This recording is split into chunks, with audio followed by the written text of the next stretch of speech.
Hey everybody, Chris with GameGumshoes. Got a new game for you. It's called Faux-Cabulary. It's by Out of the Box Games. You may know them from Snake Oil or, say, Apples to Apples. I know those are kind of, well, Snake Oil's new.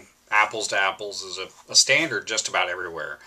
To cover all the pieces, you have the box. Nice sturdy box, like the box, except for the bottom of the box. Don't much care for the bottom of the box. The bottom of the box does have the cool artwork around the end, but it has these trays. Now you'd think, trays. Trays are good. They keep all my cards in line. But in this particular instance, you're supposed to mix up your dice in the bottom of your box. The problem is, with the compartments there, you can't really mix them up. So that's a fail in my opinion. Now, I said dice. Yes, dice. They have these huge little word cubes that have words all over them. And you also get your rule sheet. I know mine's a little funky because I've been carrying it around with me, just reviewing the rules and making sure I know what I'm talking about because I don't want to look like an idiot. Next, you have your dice shield. It's got the embossed Faux-Cabulary logo there. It's got a little nifty explosion thing going on, but it's big enough to fit 3 dice in it, and you will need to know that because it does come in handy. There goes my word. So, and then you also have a tray with cards.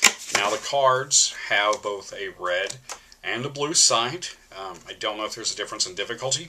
What they recommend is that you play through on one color first and then play through the other color next. That way, you know, you get a nice mix of words and you have a little bit of replay value. Because of there being 180 cards here, it gives you at least 360 plays of brand new material. Although, with you throwing dice, it could potentially always be brand new material. Now, this is sort of a party-ish game, but it's also an educational game. So that's why I'm happy to throw this out there, because I love educational games. Anything that helps people learn how to read and keep reading and things like that, love it. Now this is a little silly because, you know, you make up words, and that's basically the gist of it. You have to have at least 3 players. You can't go, well, we're just going to have 2 players and then see what happens. Unless you're just, you know, trying to outdo each other. And something we've done is, if there were only 2 of us sitting around, we can break out the definitions and go, okay, well, this is our definition. Make up a word with 3 dice you grab. Now, the dice, like I said, are rather large. Now, something I noticed today when I opened my box, and I don't know if this was intentional from out of the box or not, but one of the ends fell off a die.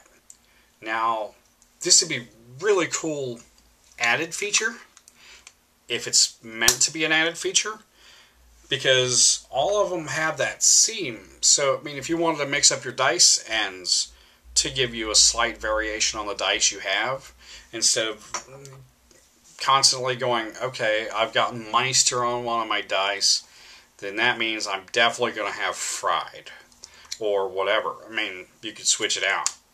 It's only the one end of the die, though, and I'm not 100% sure that was supposed to happen. But I travel around a lot, things get jostled, it happens. So, to give you a basic idea of how it plays, is you, like I said, 3 players. You got the one person who is the judge, or what they call the Wordmeister, which is kind of cool. Then you have at least 2 players to compete against each other. The players that are competing against each other get one of these nifty shields. When you get the set, you get a full 6 of them, because it can play up to 7 players. Their age range is 13 and up, but if you're trying to teach words and silliness, go a little lower if you want. Just make sure that they can read all the sides on the die and understand the cards. It's clearly a judgmental thing on whether or not you made the best word or not, because, let's face it, your words are kind of goofy. So let's say I've got the definition, the imaginary brake pedal on the passenger side of a car. So player 1, they look at their 3 dice. Now, you don't have to use all 3 dice when making your word, but it makes it a little more interesting because it gives it a more pizzazz. So player 1 picks his 3 dice. Player 2 picks their 3 dice. Now, whatever is on the top under the shield is what the judge is going to see. I do recommend this for larger groups than 3 because, let's face it, if there's only 2 players, the idea of placing this shield over top of it, mixing them up, and then handing them to the Wordmeister, he's going to know who did what, more or less. Especially if he reads off the words and people start laughing and giggling and snickering because they think theirs is so clever. So for the imaginary brake pedal on the passenger's car, on the passenger side of the car, the first player decides to have an automatic flex. I know, not that great, but it's what they could come up with. I mean, when you've got words like zoo and ish and fem and jumbo, automatic flex, because let's face it, when you're when you're normally a driver and you're a passenger in a car, especially if you're teaching someone how to drive, you're automatically flexing your foot down to that floor to punch that brake pedal. It's just not there. And this, what I just did, is part of what we use to make the game just a little more fun. Because we don't really have like 7 people most of the time. So by giving a description of how that word fits, gives it a little more fun. It gives you storytelling and creativity. Not that you don't have to be creative with some of these words.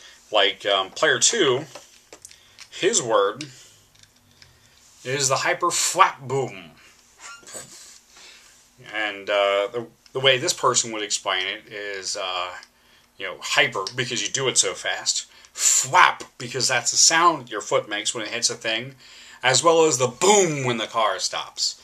So then the Wordmeister would go, hey, automatic flex, yeah, not so good.